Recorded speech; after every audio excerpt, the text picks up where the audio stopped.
Good morning from Lake Jackson Campground. We're going to be giving you a tour here. This was our last day. Yesterday was our last day. We're going to be leaving today, but it's an awesome place.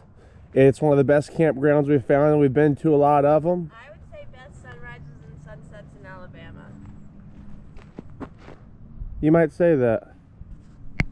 Here's a tour. Who are we kidding? You guys don't care about what the rest of this campground looks like. You care about one thing, and it's these goats. So we're going to say good morning to the goats first, check out Spectre, take a little loop around, and then you'll kind of have a good feel for what this place is. This is where the goats sleep.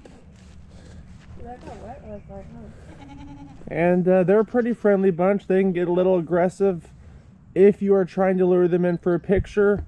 Sunflower seed seems to be a good little healthy treat for them. And yeah, they really just make everything that much better. Here they all are. This is our family, our friends. We're gonna miss you guys more than anything. And then right here, City of Spectre. Church building, our bus is right behind that. And then this, if you've seen the movie, was what was once covered with all grass. The city went bankrupt in the movie. They left the movie set just the way it was, and even through tornadoes and storms and flooding, these things have held up pretty well. Yeah, I'm impressed, really, because they're not built to be like safe, sturdy homes. You can see even over here, the brick, it's just a small little, you know, linoleum type thing. Yeah. So I'm impressed they're still up. It's pretty much just posts and walls for the most part. Yeah. But it's super cool.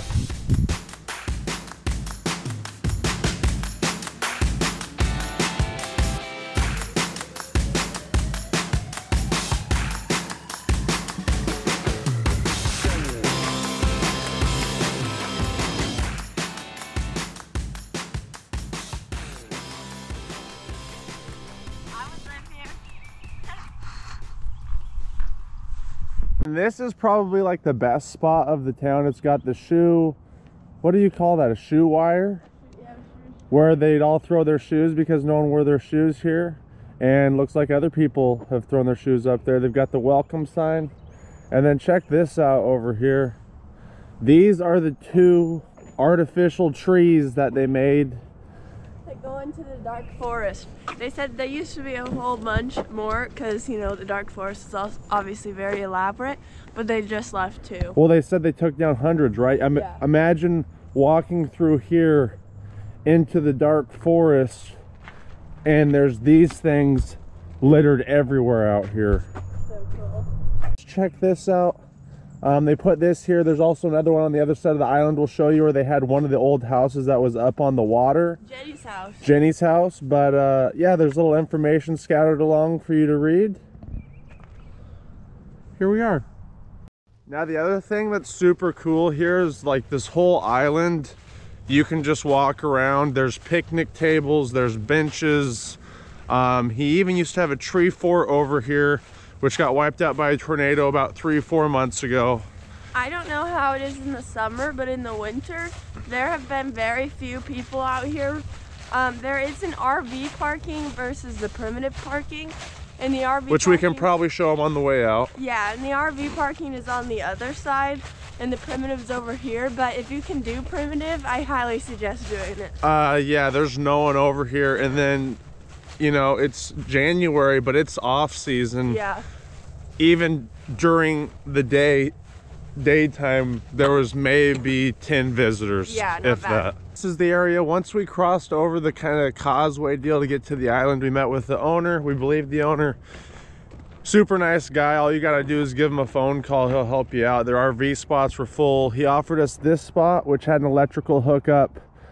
We said, you know, we're all right on that. He also offered us a couple other spots with electrical hookups.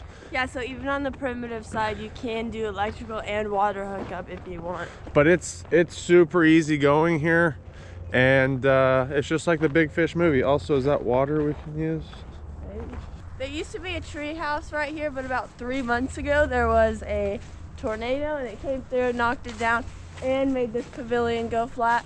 He said he's not going to rebuild the tree house, though. I don't blame him. No. Nice little swings over here. And then the bathrooms are pretty nice. One con with the bathrooms. I'll show you.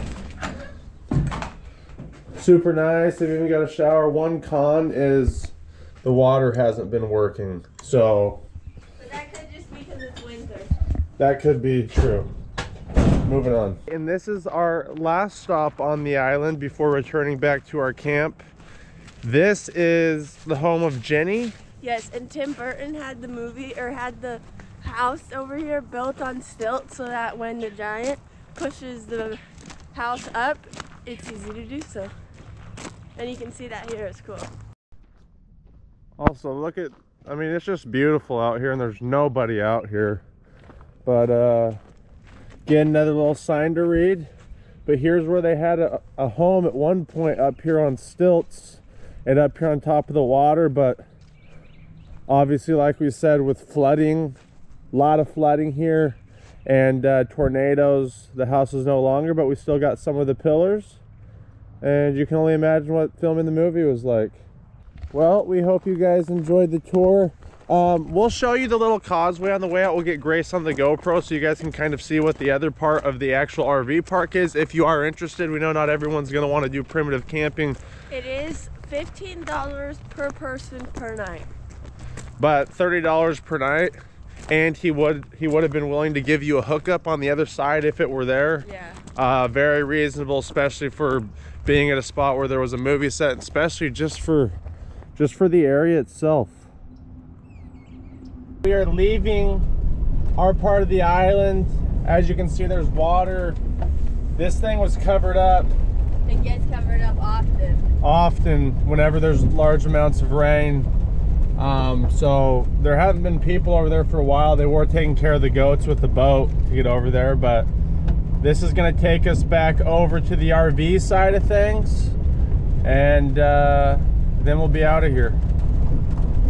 Here's the RV parking. He's got it pretty fully booked out. How many spots do you think, Grace? 20? Yeah, I would say. Again, I think he charged this. I think he charged the same though. I think it's yeah, it's packed. We wouldn't want to be there, but 15 bucks a night per person, regardless of your setup. He'll give you hookups. Yeah, I'd say. Looks like sewage too. Yeah, sewage as well. I'd say about 20 spots. And that's the park.